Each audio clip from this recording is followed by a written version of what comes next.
Muchas gracias, Benjamín. No quisiera dejar pasar por alto las razones por las que hoy es el Día de la Mujer. Es el Día Internacional de la Mujer. Esto ocurre en Estados Unidos, en las grandes fábricas. Fueron las primeras que se rebelaron, fueron los grupos de mujeres en Estados Unidos. Salieron a protestar a la calle, no era habitual, nadie protestaba. Durante días hicieron este trabajo. Entonces, las instituciones internacionales decretaron Día Internacional de la Mujer, pero eso no es nada porque desde ahora, desde abril, mayo, hasta mayo, ¿qué es el 1 de mayo? El Día del Trabajador. Ese día es un día de duelo internacional porque todas las mujeres que trabajaban en las fábricas en Estados Unidos le prendieron fuego, murieron muchísimas mujeres. Es decir, que la patronal en ese momento, harta de las protestas, cuando entraron a trabajar, le prendieron fuego. Es decir, que en realidad el Día del Trabajador, que es el 1 de mayo, es un día de duelo, de recuerdo por estas mujeres que hicieron posible que se mejoren las condiciones laborales. Bueno, muchas felicidades a las mujeres. Son capaces de hacer muchas cosas. Así que, aunque ustedes no lo crean también, fueron las mujeres corriendo cuando Jesús murió a ver la tumba vacía. Fueron las mujeres. Así que bueno, gloria a Dios y mucha suerte para las mujeres. En esta mañana, hermanos, voy a recordar un acontecimiento también histórico antes de Cristo. Se cuenta que Alejandro Magno es un gran militar que conquistó prácticamente todo el mundo conocido siendo muy joven. Y vieron, la vez pasada yo les decía de que el hijo aprende lo que vive, no lo que nosotros le enseñamos, queremos enseñar. Hay veces que nosotros queremos que el hijo sea honesto, que no mienta, y cuando alguien nos va a buscar, le decimos, anda a decirle que no estoy. Nosotros enseñamos mal. Por esa razón he distribuido a todos los papás y a los futuros papás ese lindo mensaje que está escrito, que el hijo aprende lo que vive. Alejandro fue un muchacho joven, hijo de una princesa bárbara. Bárbara porque así se llamaba un pueblo, el que invadió en ese momento histórico y que en realidad destruyó mucho de lo que está. La palabra bárbaro le pusieron porque hicieron barbaridades. Pero ahora la palabra bárbaro ha cambiado de sentido. Ahora nosotros decimos, ¡qué bárbaro! Pero en ese momento el sentido de la palabra bárbaro era que este pueblo fue bárbaro en destruir las cosas. Y de un general macedonio, un príncipe, pero era un chico prácticamente, digamos, no digo como todo joven, pero no le interesaba absolutamente nada. Lo digo justamente para poner el acento cómo la vida depende, digamos, de la conducta y de la disciplina y de la enseñanza de los padres o de los maestros. No lo podían dominar. Alejandro era un joven que le gustaba domar los potros salvajes. Esa era su diversión, como los de ahora. Los de ahora salen en la moto como locos, ¿vieron? Es decir, eso, en lugar de potros tienen la moto y salen y no le interesa nada. Muy bien. Entonces los padres de Alejandro, pensando de que era importante tener un buen maestro, el maestro de esa época fue Aristóteles. Así que el maestro de Alejandro fue Aristóteles. Y Aristóteles pudo hacer de ese joven rebelde ese gran general. Extraordinario, porque un maestro es como un padre cuando se dedica a él. Así que este Alejandro, se cuenta que en cierta ocasión este famoso ya Alejandro estaba por iniciar una campaña militar. Y este señor Alejandro reunió a sus amigos más íntimos y en la reunión comenzó a darle sus cosas personales. A uno le dio la espada, a otro le dio su pañuelo, a otro le dio su anillo, y así sucesivamente iba dando todo lo que él tenía. Entonces, del grupo de amigos le dice: ¿y para ti qué te dejas? Y Alejandro dijo: me dejo la esperanza. Me dejo la esperanza, y ustedes dirán: ¿qué esperanza? La esperanza, digamos, que tengo de triunfar. Digamos, yo tengo sueños. Pienso en conquistar el mundo. Esas son esperanzas.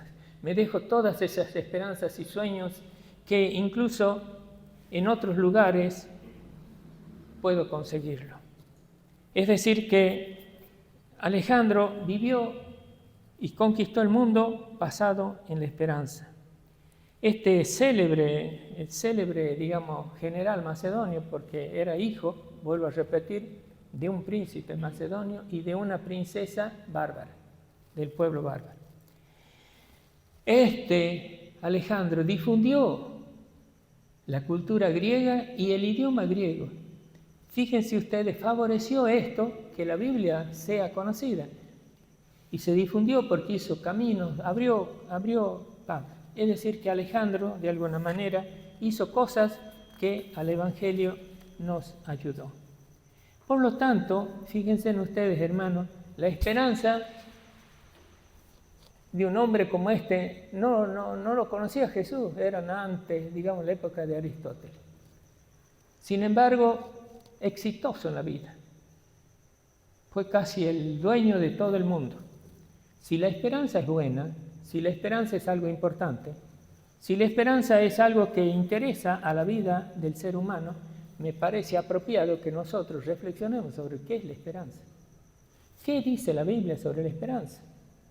Entonces, me voy a permitir en esta mañana abordar 3 textos de la Biblia donde nos habla de la esperanza. Voy a hablar de Isaías capítulo 40, versículos 30 y 31. Allí hay un texto que es muy conocido, famoso, diría, porque lo citamos cuando queremos hablar justamente de la importancia de esperar en Jehová. Dice el texto bíblico lo siguiente: los muchachos se fatigan y se cansan, los jóvenes flaquean y caen. Los que esperan a Jehová tendrán nuevas fuerzas, levantarán ala como a las águilas, caminarán y no se cansarán, correrán y no se cansarán, caminarán y no se fatigarán. Un texto maravilloso, un texto que uno lo tendría que estudiar de memoria, tenerlo siempre presente, que los jóvenes flaquean y caen, pero los que esperan en Dios, los que esperan en Jehová, los que ponen su esperanza en Él, tendrán nuevas fuerzas, nuevas fuerzas. Para entender un poquito más sobre este texto maravilloso de la Biblia, voy a tomar un ejemplo de alguien que he conocido más o menos en el año 1970. Este ejemplo se trata de Aralan Popov. Aralan Popov fue un ruso, un hijo de Dios, que fue condenado a prisión en Rusia en la época de la cortina de hierro. Se llamaba así una etapa donde estaba Nikita Khrushchev como al frente de los rusos. Así que este hermano fue detenido y estaba allí prisionero en Rusia. Estuvo largos años allí. Entonces, él tiene un libro que se llama Torturado por su fe. Muy interesante el libro. Entonces yo tuve el privilegio, repito, de conocerle. En un momento histórico acá vino a Tucumán, Aralan Popov, y se reunió con todos los líderes evangélicos en la iglesia de los Hermanos Libres. Era la iglesia mejor edificada, tenía comodidades, y entonces todos nos reunimos ahí en la iglesia de calle Plata al 600. Y ahí estuvo Ararán Popov. Por supuesto, yo estuve sentado muy cerca de él. Allí lo oí a Ararán Popov, que él contó de su experiencia. Él dijo lo siguiente: durante mis 13 años estuvo prisionero, y 2 meses que estuve en la prisión soportando crueles acciones, de tortura y además inhumanas acciones de prisión. Por ejemplo, dijo, yo a veces tenía que estar parado, así afirmado en la pared, porque lo obligaban con las manos arriba, días enteros. Contaba que sus piernas se le hinchaban como si fuesen patas de elefante, se le hinchaban como para reventar, y sus brazos, no se imaginan lo que es esa tortura. Durante 13 años vivió eso. Y él, a pesar de esto, el carcelero, por las noches, cuando ellos dormían, no podían dormir, dijo Ararán Popov, porque cada 15 minutos iba con una llave y les golpeaba la puerta, donde estaban detenidos, y ellos no podían dormir, cada 15 minutos. Sin embargo, dijo Ararán Popov, sin embargo, Dios me dio la fuerza para sobrevivir. Yo admiraba eso. Era un hombre genuino, era un hombre, que nos estaba diciendo la verdad. Entonces dijo luego en síntesis, Ararán Popov, en primer lugar, fueron 2 cosas, dijo él, que yo vencí en ese momento. La primera es que tenía la seguridad de que mi vida estaba en las manos de Dios y no en las manos de los carceleros. Esa fue la primera. Y la segunda, que tenía una sólida esperanza que Dios me iba a proteger. Este texto de Isaías 40, 30 y 31, lo memorizó, lo tenía de memoria. Yo estaba segurísimo, tenía una esperanza ciega que Dios me iba a proteger, porque yo quería salir y hacer conocer que en la Rusia había gente prisionera. Fíjense ustedes, lo vuelvo a leer porque en realidad Ararán Popov, cuando dijo, yo tenía una fuerte convicción de que este texto era real. Lo leyó. Los muchachos se fatigan y se cansan. Los jóvenes flaquean y caen. Pero los que esperan en Jehová tendrán nuevas fuerzas. Levantarán alas como las águilas. Correrán y no se cansarán. Caminarán y no se fatigarán. Para terminar, Ararán Popov dijo, yo lo comprobé. Yo lo comprobé que este texto y que la Biblia es real. Entonces, ahora bien, imagínense ustedes, a mí me impactó el testimonio de Ararán Popov. Fue un momento de mucha importancia, algo que en realidad es como que me tocó mi vida. Cuando Ararán Popov estaba hablando, era un hombre de que había puesto su esperanza en Dios. El día que lo escuché, yo comprobé 2 cosas. Me di cuenta que había un hombre allí y yo no podía negar que para él se había cumplido ese texto y que él lo vivió y que a pesar de yo he hecho una síntesis de todo esto, pero es extraordinario el testimonio de este hermano. Extraordinario. Y yo era en ese momento muy joven, era en el año 1970, más o menos cuando yo lo escuché. Entonces, por supuesto, 2 cosas me impresionaron. Esa, que él era, ¿cómo les diré? Yo no le podía decir a Dios, ¿es verdad esto? Dios me podía contestar, ahí está Hernán Popov,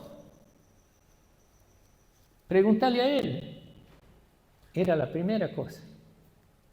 Eso me impresionó. Y en segundo lugar, me di cuenta que lo que promete Dios lo cumple. Es decir, que la palabra de Dios es verdadera.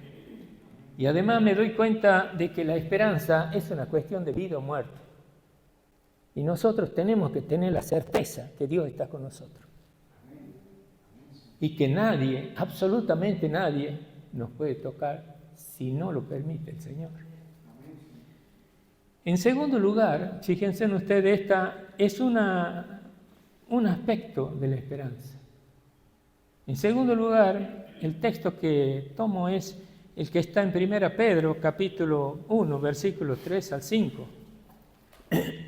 Acá, en este texto, también, nos muestra el Espíritu Santo de Dios algo muy interesante.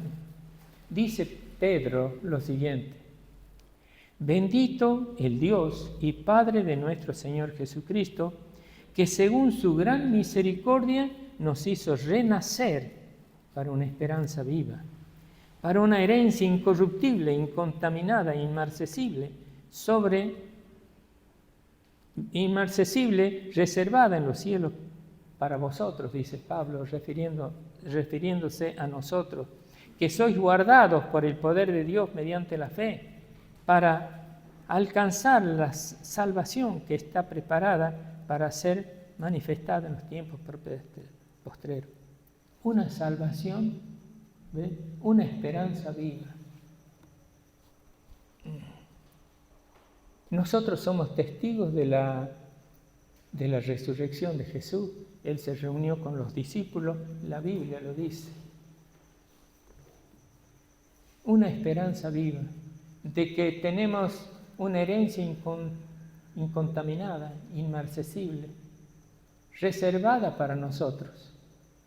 Pedro dice, no solo tenemos una esperanza, sino una esperanza que la podemos vivir. No es abstracta.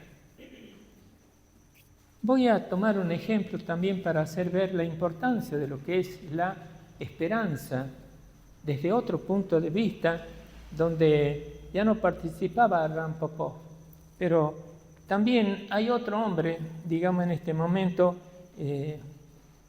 que lo citaré como un ejemplo. Se trata del psiquiatra austriaco Viktor Frankl. Viktor Frankl dice que la esperanza es la mayor medicina para nuestra existencia. Voy a repetirlo. La esperanza es la mayor medicina para nuestra existencia. Vale la pena tener la flor de piel a la esperanza. El hombre esperanzado es un hombre triunfador. Y si tiene esperanza en Dios Jehová, es un hombre exitoso. Es decir, Viktor Frankl, este psiquiatra, dice que la esperanza es la mayor medicina para nuestro cuerpo.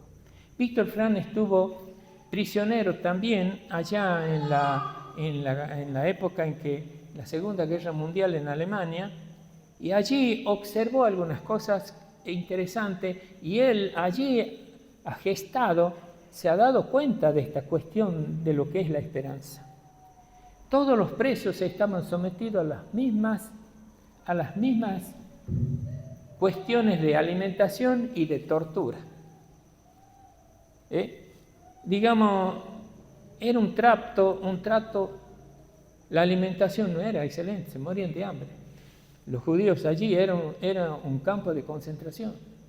Pero Viktor Frankl se dio cuenta que había gente de las mismas condiciones, tanto físicas, que cuando él observaba, unos que veía que los dos eran como igualitos, no había diferencia, sin embargo uno moría y el otro vivía. Él se preguntaba por qué. Y durante ese tiempo de cautiverio, Viktor Frankl se dio cuenta, investigó, Y se dio cuenta de lo siguiente, que aquellos prisioneros que tenían esperanza vivían. Y los que no tenían esperanza, los que ya habían perdido toda esperanza, morían. Miren, muy simple. Razón por la que Fran dijo, la esperanza es un potencial para nuestra vida. Entonces,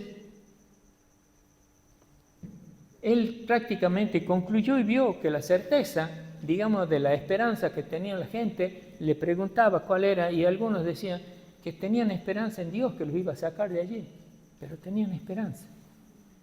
Otros pensaban que habían dejado su novia en el pueblo de donde habían sido raptados y llevados a Alemania, a los centros de prisión, y tenían esperanza de volver y casarse. Esos vivían. Como también tenían esperanzas en un amigo o en un pariente que también querían verlo y abrazarlo. En síntesis, 1000 sueños, ¿ven? 1000 sueños y esperanzas de los seres humanos que nosotros lo podemos tener. Esos que tenían en sus sueños, esas esperanzas, esos vivían. Aquellos que habían perdido toda esperanza, morían. Fíjense ustedes, interesante. Observen ustedes que hay veces que nosotros decimos que el enfermo ya ha perdido toda esperanza y seguro que va a morir. Pero los que luchan, los que tienen esperanza que Dios lo va a sanar, que Dios lo va... Hay que poner esa esperanza.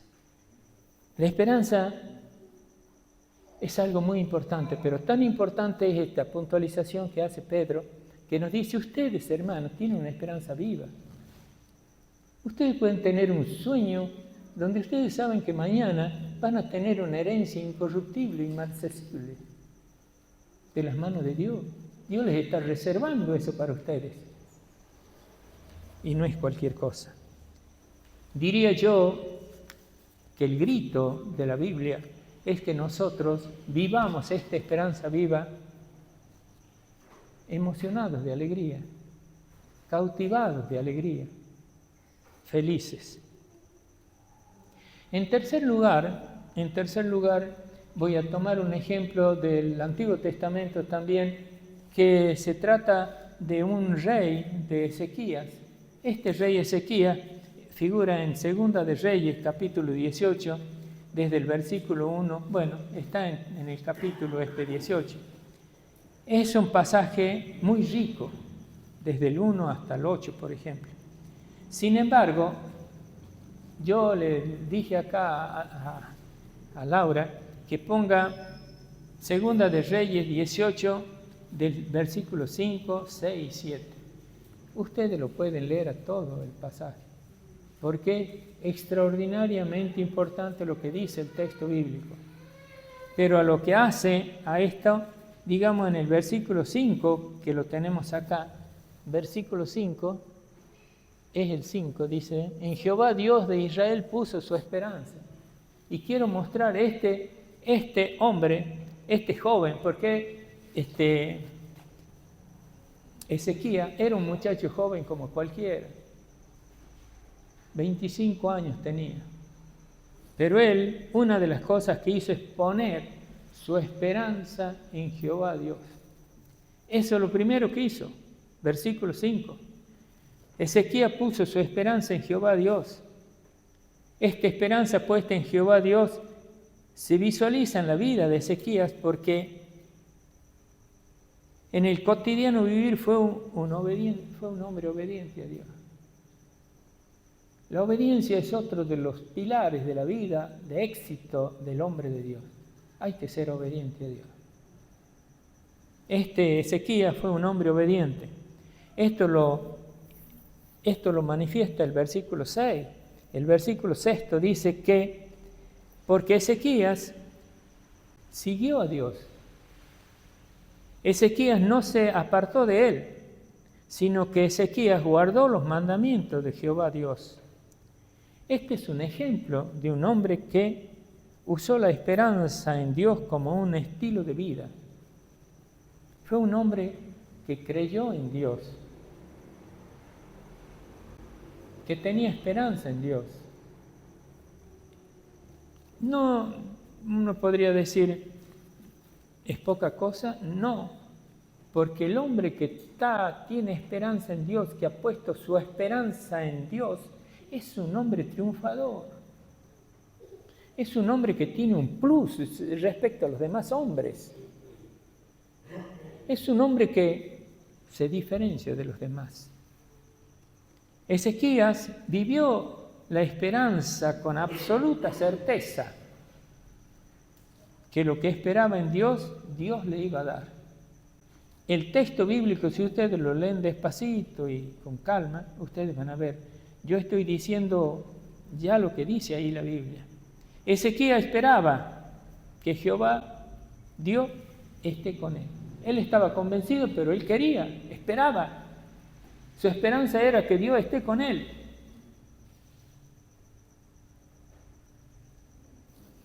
En segundo lugar, Ezequías quería que Jehová Dios le prospere. En tercer lugar, Ezequías esperaba que Jehová Dios le dé la victoria sobre los enemigos. Estas tres cosas Dios le dio. Porque el versículo 7 de este texto dice lo siguiente: Jehová estaba con él y donde quiera que iba, le prosperaba. Hay veces que no sabemos qué hacer. Espere en Dios. Póngase en contacto con Dios. Diría, subordinémonos a Dios. Y Él nos va a orientar, nos va a guiar. Dice acá en el versículo 7, Jehová estaba con él y donde quiera que iba le prosperaba. Como síntesis de este ejemplo de Ezequías, podemos decir como el salmista. El Salmo, 146:5, es una síntesis preciosa de esto. Dice la síntesis acá: bienaventurado aquel cuyo ayudador es Dios de Jacob, cuya esperanza está en Jehová su Dios. Bienaventurado aquel cuyo ayudador es Dios de Jacob, cuya esperanza está en Jehová Dios. Estimadísimos hermanos, el Hijo de Dios, que ha puesto su esperanza en Dios, insisto en esto porque posiblemente no valoremos nosotros lo que tenemos en nuestro poder. Tenemos un plus sobre todos los otros hombres del mundo. Somos más. Por eso es que somos más que triunfadores. Tenemos un plus respecto al resto del mundo.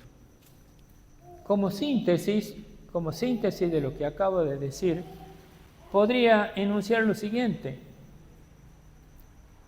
La Biblia, en el primer texto leído de Isaías, dice que hemos visto como ejemplo a Abraham Popó, porque el texto dice que los que esperan en Jehová, Dios, tendrán nuevas fuerzas, se van a levantar como águilas.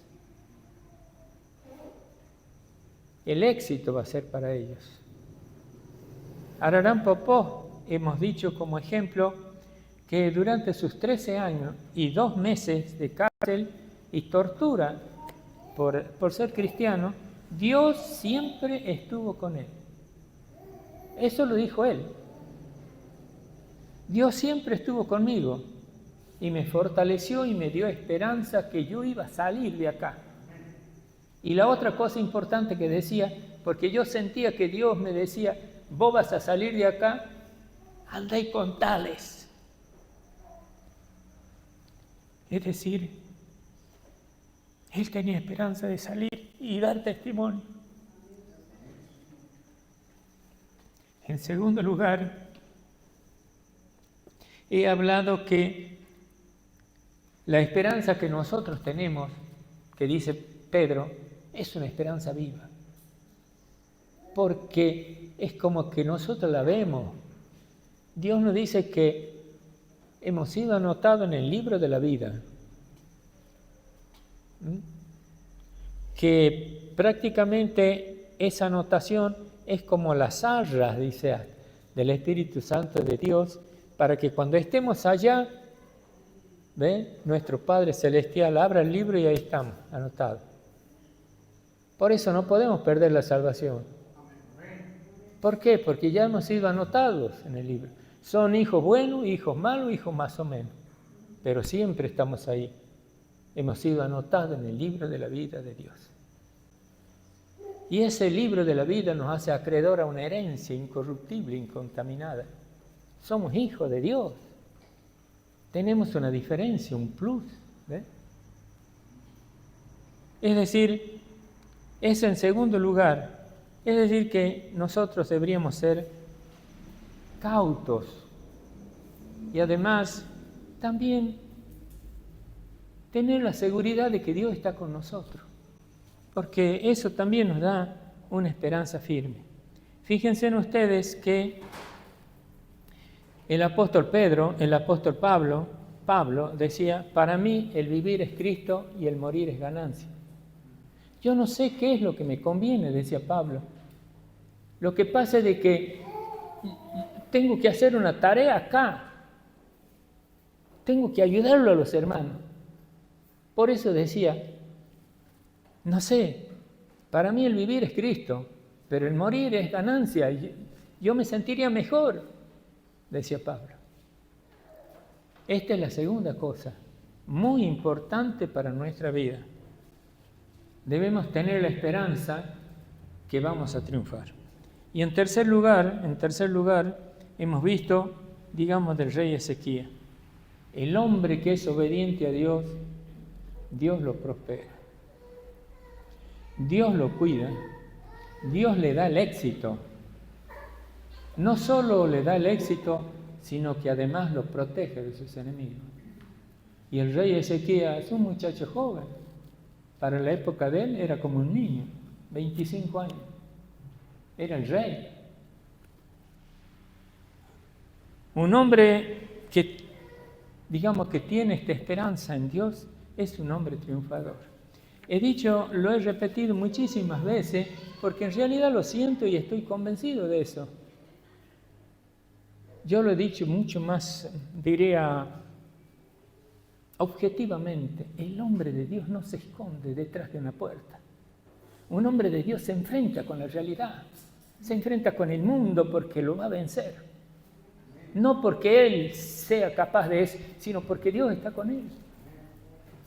Nosotros somos más que triunfadores en Cristo que nos fortalece. Queridos hermanos, también para terminar, fíjense en ustedes si la esperanza es algo importante para la humanidad, porque lo que hemos visto no es para nosotros nada más. Debe haberle interesado la esperanza a los poetas, a los escultores y a todos los hombres que hacen la pintura, por ejemplo. Porque díganme ustedes, ¿la libertad es importante para el hombre? En todas las plazas están allí las estatuas de la libertad. Y la esperanza, donde se ha desarrollado de una manera mucho más extraordinaria este concepto, era en Inglaterra. Y en Inglaterra, en la Galería Tate de Londres, allí hay una pintura del famoso pintor Federico Walsh, que da un concepto harto expresiva de lo que es la esperanza. Presenta a una mujer que está arriba del globo terráqueo, con el laúd, que es como una guitarrita, por decir, con todas las cuerdas rotas, menos una. No obstante, ella está inclinada, esa mujer que está sobre el globo terráqueo, está inclinada poniendo su oído sobre la cuerda solitaria, tratando de escuchar la voz y la melodía de esa cuerda. Dice Federico Walsh, he ahí la esperanza, triunfante, Una esperanza triunfante sobre todas las adversidades del mundo, sobre todos los pecados del mundo. La esperanza triunfante sobre todas las penas del mundo. Una esperanza triunfante sobre las tragedias del mundo. Hermanos, hermanas, cuando en nuestra vida se corten todas las cuerdas de nuestra arpa,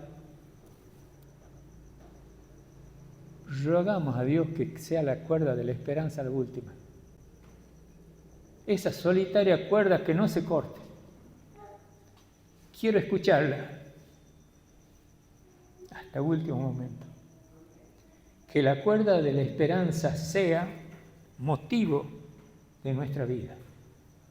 Ella nos va a llevar al éxito. Entonces, yo creo que en esta mañana nosotros podríamos decir: Señor, bendícenos a todos. Que la cuerda de la esperanza que ha quedado en nuestra arpa, de nuestra vida, sea la cuerda de la esperanza. Que la última cosa que luchemos, pero que luchemos con esperanza. Y que Dios, sabiendo que Dios nos va a bendecir, porque, vuelvo a repetir, no es que ustedes no pueden decir, bueno, eso lo dice Él. No, la Biblia lo dice. Dios lo dice. El hombre que tiene esperanza es un hombre triunfador. El hombre que tiene esperanza en Dios, por ejemplo, como este rey Ezequías, tuvo el éxito en su vida. Yo quiero que nosotros seamos también hijos de Dios triunfador. Que Dios nos ayude a poner nuestra esperanza en Dios. Nos vamos a poner de pie y vamos a pedirle a ustedes, hermanos, que uno de acá, de este sector, que no sea la Priscila, y de este sector, que no sea la Estela, que oren. ¿Me entienden? Porque que le démosle la oportunidad. Démosle la oportunidad a otro. Uno de la derecha y otro de la izquierda. Benjamín, por favor.